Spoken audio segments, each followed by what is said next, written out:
তো so guys, আপনারা সবাই কেমন আছেন? আমি এখন আসছি হলো শ্বশুরবাড়ি থেকে গ্রামের বাড়ি যাইতেছি।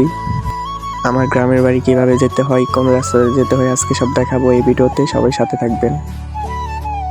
তো আমি এখন রাস্তায় আছি, এখান থেকে হাইটে যাওয়া লাগবে কিছুক্ষণ।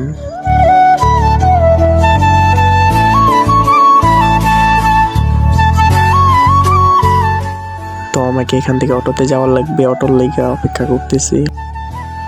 তো অবশেষে অনেকক্ষণ দাঁড়ায় থাকার পর অটো পাইয়া গেছি। তো এখান থেকে অনেক রাস্তা যাওয়ার লাগে অটো দিয়া, এখান থেকে ভাড়া লাগে 20 টাকা।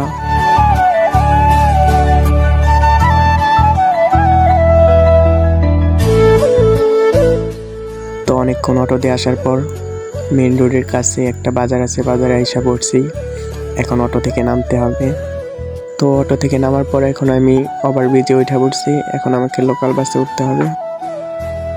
তো লোকাল বাসে উঠা পড়ছি, এই লোকাল বাসতে এখন যাইতে হবে আমার নবীনগর।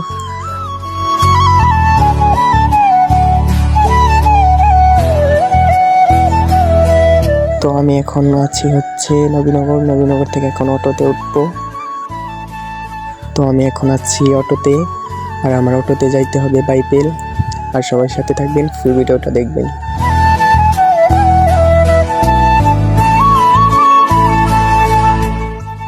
তো অটো থেকে নামছি বাইপেল থেকে এখন জামালপুরের বাসে উঠতে হবে আমাকে। তো আর দেরি করিনি, বাসে উঠা পড়ছি। আর এই বাস দিয়ে আমাকে যেতে হবে এখন মধুপুর। আর বাইপেল থেকে এক গাড়িতে যাওয়া যায় মধুপুর। আর এখন আমাকে কিছুক্ষণ অপেক্ষা করতে হবে গাড়ি ছাড়ার। তো অবশেষে অনেকক্ষণ অপেক্ষা করার পর গাড়ি মাত্র ছাড়লো।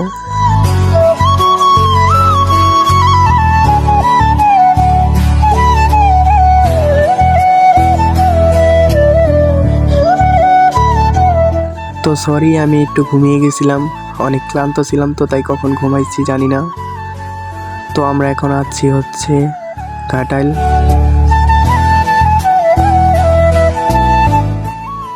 তো অবশেষে বাস থেকে নেমে পড়ছি, আমাদের মধুপুরে এসে পড়ছি। আর এই দেখেন আমাদের মধুপুরের বিখ্যাত আনারস। তো এখান থেকে আমার এখন সিএনজিতে ওঠা লাগবে। তো আমি এখন সিএনজিতে, এখান থেকে সিএনজিতে যাইতে 1 ঘন্টার মতো সময় লাগবে।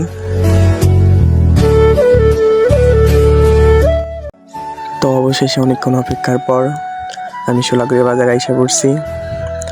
এটা হচ্ছে বাবু ভাইয়ের দোকান, আর এটা হচ্ছে আমার বন্ধু। আর ওই যে আরেকটা বন্ধু বেচাকেনিতে ব্যস্ত হয়ে গেছে, আমাকে দেখেই নাই। তো এখন কিছুক্ষণ সোলাগুড়ি বাজারে থাকবো, বন্ধুদের সাথে গল্প করব। তো সবাই ভালো থাকবেন, আমার ভিডিও এই পর্যন্তই। সবাইকে আল্লাহ হাফেজ।